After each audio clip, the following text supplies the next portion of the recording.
logged in to service New South Wales roads and maritime services. Please note your call may be recorded or monitored for quality and training purposes. How can I help you today? All right. I've got a couple of questions regarding lights and brake lines. About what, sorry? Lights and brake lines.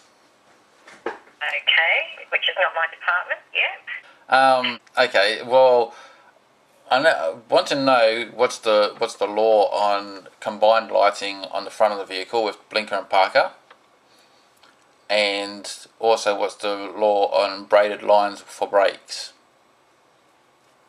Right, okay, this will be our tech inquiry. I'm going to have to transfer you through. We're just in the call centre for licensing and registration, so I'll put you through our tech gurus. So if you don't mind, I'll transfer you through now. Thank you. Great, won't be a moment. Thanks for holding. Cheers.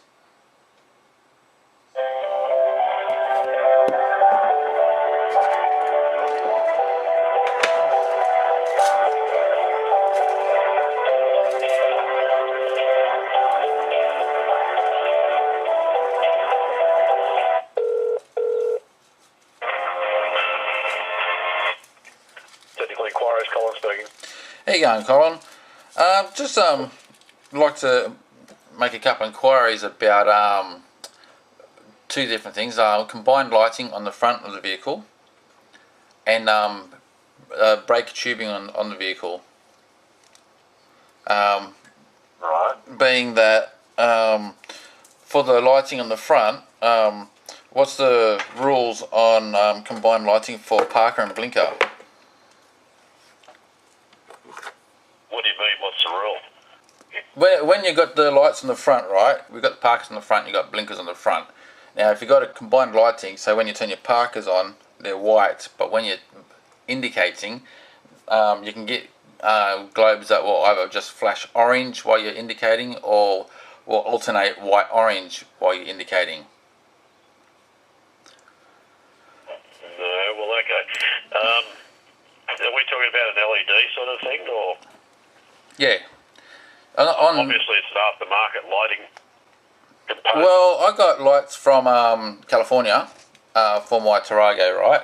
It's a two-tone bulb unit that goes in the front, so it's parker and blinker that's combined.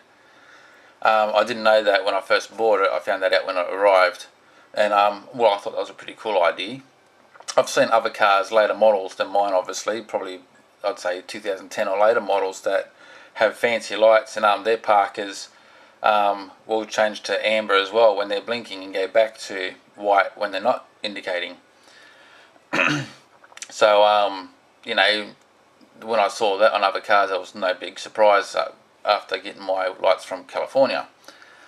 No, the ones that you were referring to just then, Yeah. ones where when they turn a corner, the turn signals are functional, but the white light underneath it goes out. That's right, yeah. That's the daytime running light. Okay. And those lights go out, extinguished, so the turn signals are then meeting the Australian Design Rule for visibility. Because if those lights didn't extinguish, then it would be hard to see the orange flashing light. Yeah, but what if it alternated between white and amber? So the white would be out when the amber's on. You can't alternate. You can't alternate because you can't have a white flashing light. Okay. It's the same reason why older model vehicles can have a red turn signal on the back of them, but it can't be a flashing brake light. Purely because of the reason that if the brake light is the turn signal as well, then it's no longer a brake light, and therefore it doesn't comply because when it turns off, it's not functional. Yeah. Okay, I'm with you. But I'm thinking that actually what they're talking about as far as combined lights is where you have multiple lights in the one assembly. Well, that's not what it says. That's not how it reads online. What are you reading? The Australian Design Rules? Federal registration of legislation. Yeah, that'll be the Australian Design Rules. And anything that you buy for a motor vehicle, Yep. as far as lighting, if your vehicle's manufactured from basically 1990 onwards, you can't fit it unless that light is actually compliant to the Australian Design Rules. So If it's not made available as standard or optional equipment from the manufacturer in Australia for your vehicle, then you can't fit it without certification. okay, because on the online here it also says where it's got the parking lamp. It says white in front, red at rear, amber if reciprocally incorporated with side direction indicator or side marker lamps. And that's under approval to, it's in capitals, UNECE and then space R77. Your regulation, yeah. Once again, you'd still have to be able to prove that the light that you've got actually comply to that. How do I prove it? With certification. Where do I get the certification? From a licensed certifier, recognised certifier under the VSBCS scheme in New South Wales. Basically an engineer's report, which then makes it a very speculative exercise. Okay, yeah. If you fit anything to your motor vehicle where it affects an Australian design rule, it has to be proven to continue to comply. We're not talking about getting a different globe, like replacing a standard headlight globe with another standard headlight globe. We're talking about things like taking a standard headlight globe and fitting HID headlamps, where HID headlamps weren't available in that year model vehicle in Australia. Yep. That needs to be certified. Same with taking standard tail lamp assemblies out and putting imported LED tail lamp assemblies in. They have to be compliant to the Australian design rules. Okay. Okay, so basically, with my parker and indicator, I can't have it as flashing white, amber. No, because your parking light needs to operate at that time. Okay. Same as the stoplight and the turn signal back of early model. You can get a Cree light though that will keep the parker white and only flash amber when turning. Is that okay?